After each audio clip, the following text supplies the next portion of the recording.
Essentially, every new recruit got the exact same folder. Welcome to the team. Here's the target. Here's the paperwork. Good luck. Don't get caught. Except, apparently, nobody intended to do the job. But logically, in your head, why would you want to get paid or, you know, do a job to murder somebody for that price? Oh, what's up? Oh, what's up? What up, it's Samaj back here with another video, and we're watching a video by Tozy, and we got a good one here with a ridiculous title. I'm about to be just baffled by this. He said he hired a hitman who hired a hitman who hired a hitman who hired a hitman who hired a hitman. Jesus, what the bro, that has to sound like the most craziest title, but it's true. I'm pretty sure it's true since he's telling us about it. Like, that has to be like the most dumbest criminal move I ever probably seen in the last, like, you know, very long ass time reacting to these videos, or, you know, watching in general by myself. But like, if you're a hitman and you got the specific skills, unless you're probably, you know, kind of scamming or whatever, you know, and you just want the money, so you use probably partial money to hire another hitman, and then you got in contact with another person that was a fake hitman, and you hired another hitman, and like, it trickles on. That shit sounds ridiculous. What? I wonder what even going on here, but we're gonna find out right now. But before we get into the video, don't forget to leave a like and subscribe, and let's get into it. This businessman hired a hitman who hired a hitman who then hired a hitman who then hired a hitman who hired a hitman, and somehow the job was never done. I mean, this is hands down one of the most ridiculous stories I've ever came across, and and they didn't even get the job done. You losers. Like, I don't condone anybody dying, but if that's your specialty, how you still not get the thing done? massive lesson on how delegation isn't always efficient. But I mean, thankfully, this wasn't the case, especially for the target in all this. When you think of a completely deranged person who would actually go on to hire a hitman, you would probably imagine, I guess, the hitman being, I don't know, a decent hitman. You know, discreet, professional, bald with a barcode on the back of his head, and most definitely not an undercover federal agent waiting to harpoon your life because you were dumb enough to actually do something like this. But regardless, what you probably don't imagine is someone whose first instinct is to look at the contract and go, I don't have time for this. I wonder if I can hire another cheaper hitman than this and pay him less than what I just got paid. Well, that's exactly what happened in today's story. I knew that would be the theme. I knew that would be some like obvious situation of that happening. These fools are lazy nowadays, and like I said, more of the world is full of scammers nowadays, and they think they can just outsmart somebody, even though it's going to trickle down with them getting in trouble more. Like, what's up with that, man? Bunch of times. And I mean, this story really has everything. You have a businessman who's convinced taking someone's life would be easier to deal with than dealing with a lawsuit. And of course, a whole chain of endless hitmen. And it pretty much seems like they treated this assassination attempt like it was some weird group project they desperately didn't want to do. And it ended up getting so insane that if it wasn't backed up by court documents, I would assume this is some bizarre movie script. But we're getting ahead of ourselves. So the story begins in 2013 in Nanning, a city in southern China, where a real estate developer by the name of Tan Yuhui found himself in a dispute with another businessman named Wei. The two had been involved in the same property development, but things apparently fell apart. Wei had filed a civil lawsuit connected to the project, and according to court documents, Tan became very worried that the legal battle could cost him a whole bunch of money. Now, obviously the situation sucks, but most reasonable people would either try to find some sort of middle ground or hire a lawyer. Who knows? Maybe they'll just try to settle, but Tan apparently skipped every reasonable option and jumped straight to, what if he just wasn't around anymore? Okay, so according to the court, oh my gosh, yeah, this reminds me of the situation where the girl's father, who's an attorney, he told us about this. I think, yeah, it was Atozi that I reacted to a video about the situation, that the father was an attorney. He didn't feel like dealing with the back and forth with the baby daddy and her, so he hired a hitman who uses like her ex-boyfriend to tell him to hire a hitman, and the hitman was a FBI agent. Just idiots. Like, you're a whole attorney, just fight that battle, bro. I'm pretty sure you get the money for it. Like, I'm pretty sure these people got the money for it. How easy would that? I would take not going to jail and just trying to fight a battle. Or if I don't have the funds for it, I'm not going to fight the battle. But people just go on their first instincts, the most ridiculous instincts, and just act on it. Tan hired a man by the name of Shi to take Wei's life, and even provided Shi with everything he needed: a photocopy of Wei's ID, his phone number, his license plate number, and then personally handed over 2 million yuan in cash, which is worth roughly $280,000 at the time of that payment. And while that sounds horrifying, I guess this is where the comedy kind of starts. Because after taking that job, and more importantly, after taking the money, she came to the realization, I guess I don't have to do it. Might as well hire someone else. So now you might be thinking, shouldn't that have occurred to him before he accepted this contract? Well, apparently not. Instead, she came up with what he must have thought was, I guess, an extremely brilliant business strategy. So he just hired another hitman. I'm not kidding. And according to the court, she handed him 1 million won to another man by the name of Mo Chanchang, and basically said, congratulations, this is your problem now. So he pocketed 1 million won, gave the next guy 1 million won, and said, good luck. And just like that, she was officially in the subcontracting business. And the funniest part about all of this is at no point did anyone stop and think to themselves, wait a minute, the guy who gave me this contract, is he doing the same thing to me? Mo, after he took the money, also looked at the job and went, uh-oh, I might get life in prison if I do this. So he too got into the subcontracting business. So instead of Mo going on to do this, he hired another man by the name of Yang. Only this time, the budget has shrunk again. So Yang received apparently 270,000 yuan up front, with another 500,000 won promised after the job was done. Mo didn't take as much of the pie as the first. That's not gonna be promised, bro. Like, they literally already split the money from like the first start. This is like a damn domino effect happening, bro. Like, Jesus. Like, was like I feel like all the information probably got misconstrued. You know how you pass a rumor down to another person, and it somehow ends up just with something else being said. I'm pretty sure it's gonna start like that. First guy, because he's only pocketing about 230,000 yuan after the hit's finished. But obviously, if you're keeping score, we've already gone from a 2 million yuan contract to a deal worth less than half of it. And at this rate, I was expecting the last guy to be offered a punch card and a free coffee. But honestly, the funniest thing is this wasn't some rushed decision either, because according to court records, these men were also passing along Wei's information every single time: his ID, his phone number, his license plate, even a white cell phone containing photos of him. Honestly, this was just world's worst onboarding packet. It's like, okay, new guy, here, take him out. Essentially, every new recruit got the exact same folder. Welcome to the team. Here's the target. Here's the paperwork. Good luck. Don't get caught. Except apparently nobody intended to do the job. They just intended to find the next guy who might do it for a little bit cheaper. It's like those, what are they called? The Russian stacking dolls, but like, you know, it's going from big to small and they just like jump out of each other. This is what's going on right here. And of course, if you thought Yang was finally going to break the cycle, absolutely not. He was going to do it. He too got into the subcontracting business, and he immediately started looking for someone else to do his work. So according to the court, Yang offered another man by the name of Yang. Yes, they're two different people. Both are named Yang. First Yang is named Yang Kongshang. Second Yang is named Yang Yuangshang. I swear they're...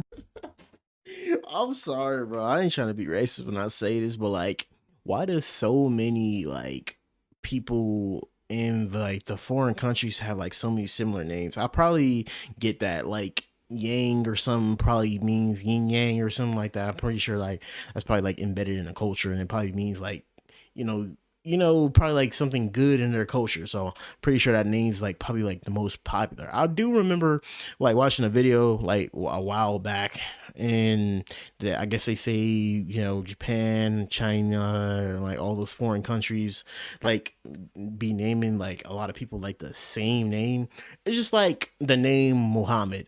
Yes, my name's not the same. It's Ahmad J. It may kind of stem from that, but it's just like the name Muhammad in the Arab culture. They name Muhammad because like Muhammad's like a, you know, a prophecy name or something like that.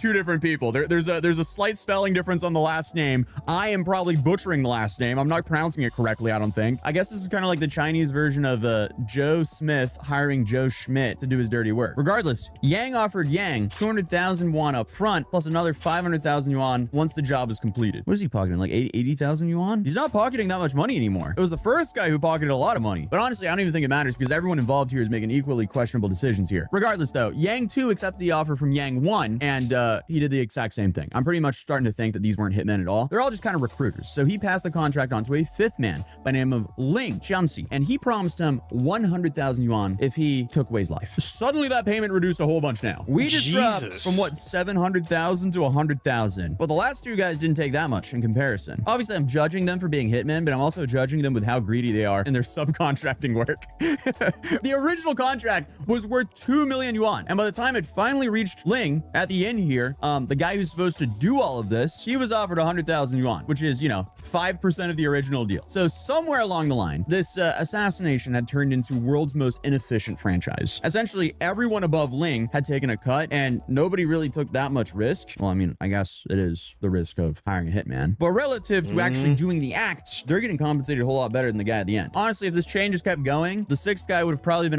Bro, the guy at the end should have probably figured something was up. Why would you even like I said, I'm not like condoning murder or condoning somebody getting assassinated, but logically in your head, why would you want to get paid or, do a job to murder somebody for that price? Yeah. Like I said, I wouldn't take away nobody's life. I'd just probably pass that along to the police. Yeah, I'm not a hood dude, nigga. I will snitch if it keeps me out of jail, nigga. Offered a coupon and a firm handshake. But this whole process didn't happen overnight either. According to reports, this chain of subcontracting stretched for over 6 months. They spent 6 months doing this. So essentially the project management here took way longer than making the plan itself. But obviously the contract ended up with Ling. And I guess Ling was the first guy to not think, oh, hey, I know a guy. Instead, he came up with an idea that somehow made the story even more stranger because Ling took, I guess, one look at the offer and decided 100,000 yuan, that's just not worth it. And I guess not because in his head it was wrong, but because if he got caught, he would be risking years, if not the rest of his life in prison. So I guess instead of, I don't know, sharpening a knife or buying a plane ticket to do whatever he was going to do, he did something no one else in the story really considered. He contacted the guy he was supposed to take out. Yeah, that's some 40 chests. So according to the court, Ling first left Wei a note, and essentially the two eventually agreed to meet at a cafe in Nanning. Now imagine being Wei for a second. You go to a random coffee shop and the dude sits down next to you and says, hey, I was offered 100,000 yuan to take you out. Yeah, it's not something you want to hear. That's awful. But somehow it gets weirder because Ling then pitches what is, without a question, the most bizarre business proposal of the entire story. So he then goes, what if we fake your... How does the story keep going further into left field? Also, the fact that he accepted is the craziest part of this entire story. This nigga accepted? This is the most ridiculous, convoluted story ever, bro. So it trickles down to the last guy. He figured it's not worth the money. He goes to the actual victim that they were planning on trying to murder or hire somebody to murder. And then he goes and say, like, what if we fake your death? And the guy agrees. What? What's the money? Man, bro, do these people like have, well, I don't know, these were probably like regular citizens. But even still, is it even worth the money? You go split that little ass money with them?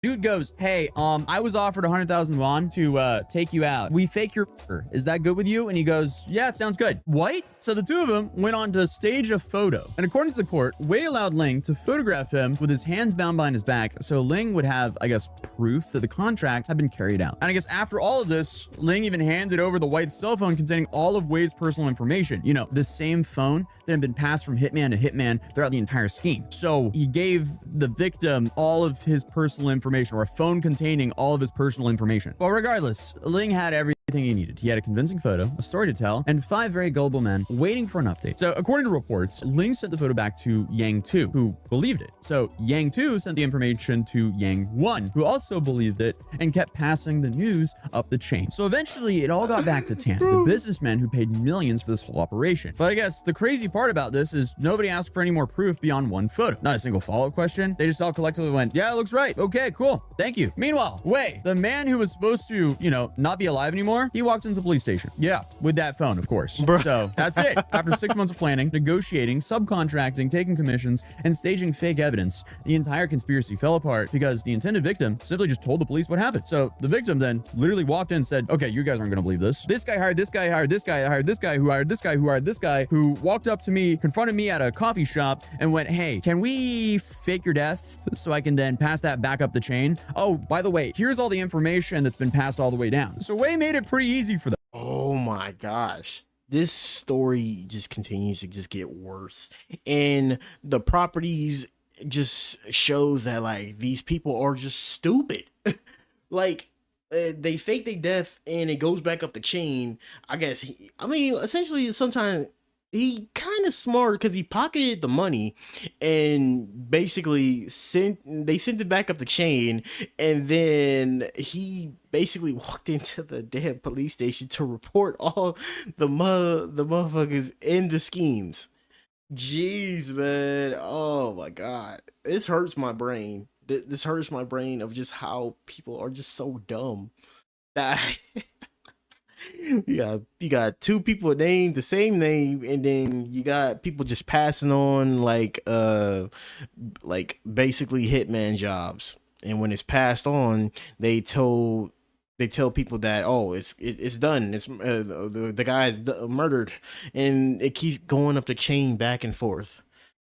Or well, honestly, they made it easy for Wei to make it easy for the investigators, because by the time the investigators were finished, every single person involved, from the businessman to the guy who asked to stage the fake death, they were all charged. Essentially, the only person who came out of this whole ordeal without a prison sentence was the guy everyone has been trying to take out. And the peak irony here is they were all subcontracting because they didn't want jail time, but they all got jail time. So congratulations, guys. Regardless, that's a whole W, bro. He didn't even get no jail time for even like accepting it. I mean, I guess the plot was to try to murder him, but like that's a W in my book. though, the legal battle wasn't over. In fact, the first time this case actually went to trial in 2016, all 6 men were acquitted because prosecutors didn't have enough evidence to secure convictions. So imagine being Wei. You survive a murder plot that somehow then passed through more middlemen than a construction project, and then everyone walks free. Fortunately for him, though, prosecutors appealed the decision, and the case stayed tied up in courts for another 3 years before China's Nanning Intermediate People's Court issued a final ruling in October 2019. Tan, the businessman who started the whole thing, received 5 years in prison. Shi, the first hitman, got 3 years and 6 months. Yang 1 and Yang 2 each received 3 years in prison. Mo got 3 years. And then finally, Ling, the last man on the chain who ultimately exposed the whole plot, he got sentenced 2 years and 7 months. So this was absolutely not a story about criminal masterminds, but it was so bizarre, I just wanted to share it with you guys. So if you're new here, feel free to subscribe, drop a like if you enjoyed the video. I'll see you guys. Oh my gosh. Yo, I like this video, but like it was just so confusing and convoluted. That shit make my head hurt, bro. Like, oh, the murder for plot thing is just so stupid. If you're not caught by like a damn FBI or a government agent, bro, you're just gonna be off to doing the most stupidest thing. It may seem like the most smartest thing to do in like the moment, because you don't want to actually murder the guy, but you're still gonna be connected in this some way. I would rather just skip the message and not even interact with that shit, because you're just gonna get 2 to 3 years in prison. Like, the last guy was essentially low-key kind of smart, but like he's stupid for passing it up the chain. And then if you knew about all these other guys that shared this whole thing, that tried to get up on the first guy and keep all the money, you should have just probably like did the essential thing and just like turned it into the police, bro. It was better. Yeah, you probably wouldn't have got no jail time. And then the last guy that they were trying to murder, he was smart. He was smart. He took the W in all of this. Not only that he just pocketed some of the money, he just moved on with his life, and they got some jail time. But yeah, that story was weird, bro. Man, let me know what you guys think of this below, because like this shit was convoluted, bro, and confusing. But don't forget to leave a like and subscribe, and we are on the road to 800. He was the best guy around. What about the people he murdered? What murder?